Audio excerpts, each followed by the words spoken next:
मैं सरदार सिंह सेहाचार्य भूगोल, सम्राट पृथ्वीराज चौहान राजकीय महाविद्यालय भी। आज विद्यार्थियों आपके गुड मॉर्निंग। आज आपका टॉपिक है बीए पार्ट सेकंड का और उसके अंदर भी पेपर सेकंड यानी आर्थिक और संसाधन भूगोल सेकंड बुक्स है। उसमें आज आपको पढ़ाएंगे व्यापार एवं परिवहन और उसके लिए कौन कौन से भौगोलिक कारक है जिसके कारण व्यापार और परिवहन का विकास हुआ है, उसके बारे में हम डिटेल से स्टडी करेंगे। परिवहन और व्यापार की परिभाषा हम यदि देवें तो मानव द्वारा निर्मित माल या मनुष्य के संदेशों को एक स्थान से दूसरे स्थान पर भेजने की जो प्रक्रिया होती है उसको परिवहन कहा जाता है। और इसके अंदर स्थल, जल और वायु परिवहन तीनों प्रकार के परिवहन काम आते हैं। दूसरे शब्दों में एक आर्थिक क्रिया जिसके द्वारा वस्तुओं एवं सेवाओं का आदान प्रदान या स्थानांतरण होता है उसे व्यापार कहते हैं। क्षेत्रीय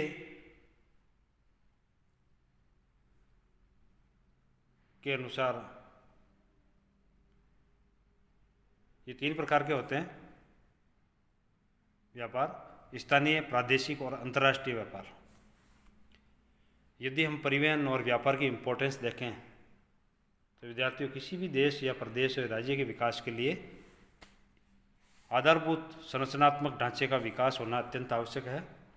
और इस आधारभूत ढांचे का संबल न केवल उद्योग, दूरसंचार, आर्थिक गतिविधियाँ है, वरन परिवहन और व्यापार इसके महत्वपूर्ण स्तंभ है। परिवहन और व्यापार के जाल के बिना कोई भी वस्तु मांग और आपूर्ति के स्थानों से एक दूसरे स्थान तक नहीं पहुंच पाती है।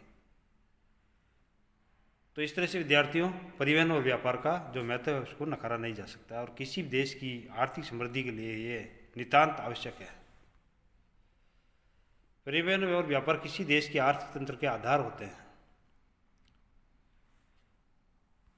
फिर विद्यार्थी हम बात करें परिवहन और व्यापार की विशेषताएं, तो विकसित देशों में परिवहन और व्यापार परंपरागत विधियों से किया जाता है, यहाँ ट्रेडिशनल मेथड से ये किए जाते हैं, जहाँ कृषिगत उत्पादों का व्यापार अधिक होता है। व्यापार और परिवहन और व्यापार के आधार पर ही अर्थव्यवस्था प्राथमिक व्यवसाय से द्वितीयक और तृतीयक से तृतीयक व्यवसाय में पहुंचती हैं। ये क्रियाएं अर्थव्यवस्था के उत्पादन में प्रत्यक्ष योगदान नहीं देती है, ये तो उत्पादन को सक्रिय करने में सहायक होती है। अर्थव्यवस्था में उत्पादन बड़े से बड़े कारखाने में केंद्रित होने की प्रवृत्ति बढ़ती जा रही है। साथ ही सभी क्षेत्रों और प्रदेशों में जीवन स्तर को ऊंचा उठाने और जीवन यापन में प्रादेशिक असमानता को दूर करने के लिए प्रयत्नशील है। तो सीधा सीधा यही कह सकते हैं कि इसकी जो पूर्ति परिवहन और व्यापार के द्वारा ही पॉसिबल है। परिवहन और व्यापार के द्वारा ही प्रदेशों की आर्थिक या अन्य न्यायशीलता अधिकाधिक जटिल होती जा रही है और ये जटिलता परिवहन और संचार के विकास के साथ बढ़ती जाती है। परिवहन और संचार परिसंचरण तंत्र को प्रभावित करते हैं। परिवहन और व्यापार प्रादेशिक कार्यात्मक अंतर्संबंध का द्योतक भी है। परिवहन और व्यापार उत्पादन का महत्वपूर्ण अंग भी है।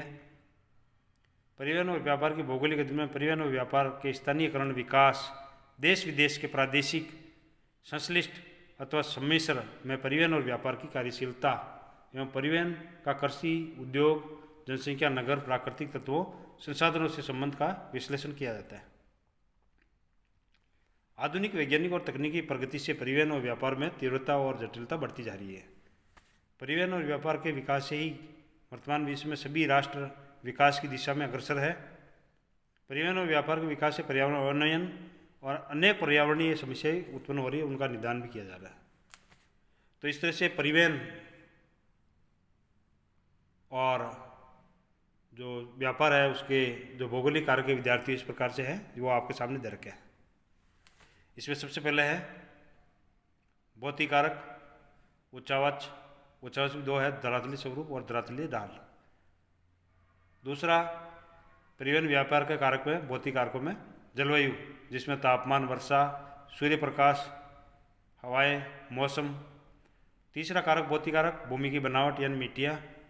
अन्य कारक जिसमें वनस्पति है, खनिज है, ये सारे इसमें आ जाते हैं। आर्थिक कारकों के रूप में देखें विद्यार्थियों, परिवहन और व्यापार को प्रभावित करने वाले आर्थिक कारक शक्ति के माध्यम से पर्यटक, पूंजी बाजार, औद्योगिक विकास, खनिज संसाधन, परिवहन के साधन, व्यापारिक मार्ग या व्यापारिक कर्ज, विशिष्ट आर्थिक क्षेत्र, आर्थिक प्रशासनिक नीतियाँ, तकनीकी और मशीनीकरण और अन्य कारक। सामाजिक कारकों में विद्यार्थियों जनसंख्या है, सामाजिक संगठन है, जीवन स्तर, सामाजिक सुरक्षा, जन सूचनाएं, अन्य कारक। राजनीतिक कारकों में शासन कार्य, राष्ट्रीय एकता, पड़ोसी राज्य के संबंध, फिर इसके अलावा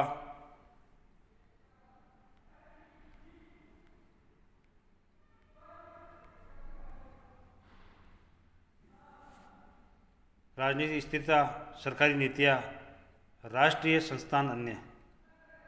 सांस्कृतिक कारकों में मनोवैज्ञानिक, धार्मिक आस्था, धार्मिक स्थल, धार्मिक प्रसार, अन्य। ये सारे के सारे विद्यार्थी ये भौगोलिक कारक है और जिसके कारण व्यापार और परिवहन इन पे डिपेंड करता है। फिर हम सबसे पहले जो स्टडी करते हैं भौतिक कारकों में धरातलीय स्वरूप। धरातलीय स्वरूप पर्वत है, वो अधिक उच्चता का क्षेत्र है। मैदान जहाँ न्यूनतम उच्चता देखने को मिलती है। तो इस तरह से उच्चता परिवहन और व्यापार को प्रत्यक्ष रूप से प्रभावित करती है, क्योंकि परिवहन और व्यापार के वितरण संबंधित कार्य धरातलीय स्वरूप के ऊपर आधारित होते हैं। जैसे धरातलीय स्वरूप अर्थात पर्वत, पठार, मैदान परिवहन व्यापार के लिए अच्छी मैदानी भाग जो सबसे ज़्यादा बेस्ट माने जाते हैं, क्योंकि मैदानी भागों में परिवहन और व्यापार आसानी से किया जा सकता है, क्योंकि यहाँ पर परिवहन के साधनों का विकास किया जा सकता है।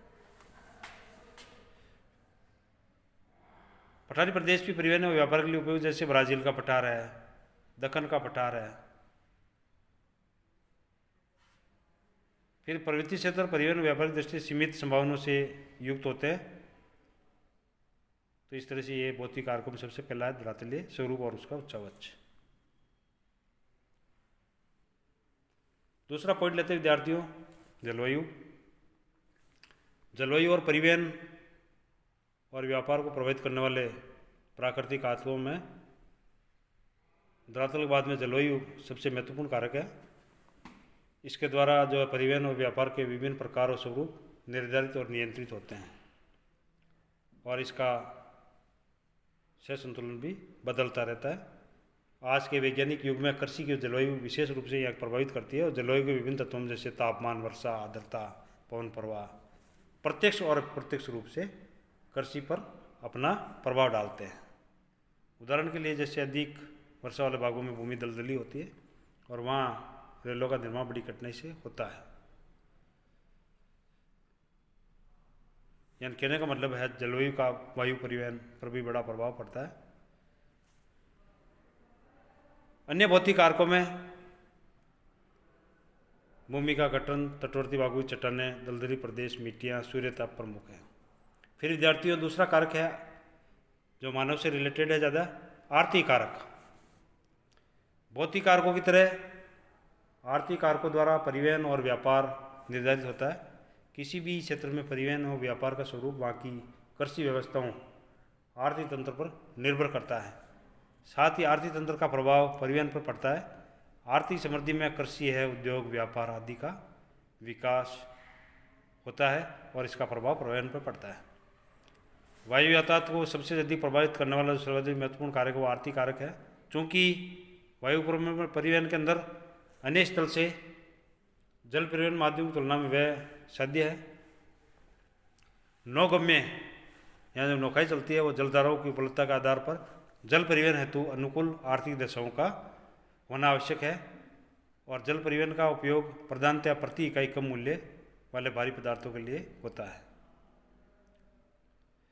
उन्नत देशों में रेल मार्गों का अधिक आर्थिक तत्वों जैसे व्यापार की कमी या अधिकता, औद्योगिक प्रगति और उपलब्ध जो संसाधन है आदि का प्रभाव निश्चित रूप से उनके ऊपर पड़ता है। रेल निर्माण में पूंजी की कमी सबसे बड़ी ये वादा है। यदि पूंजी कमी नहीं हो तो निस्संदेह उष्ण और शीत मरुस्थलीय भागों में भी इसको लागू किया जा सकता है, रेलवे मार्ग को। फिर विद्यार्थी तीसरा जो कारक लेते हैं अपन सामाजिक कारक। परिवहन और व्यापार प्राकृतिक कारकों के साथ सामाजिक और सांस्कृतिक कारकों पर भी डिपेंड करता है। इन्हें संस्थागत कारक भी कहते हैं।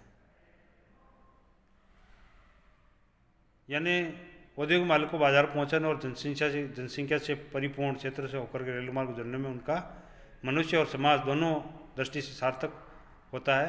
अतः औद्योगिक क्षेत्र, बाजार क्षेत्र, जनसंख्या समूह क्षेत्र से होकर रेल मार्ग निकलना उपयुक्त होता है।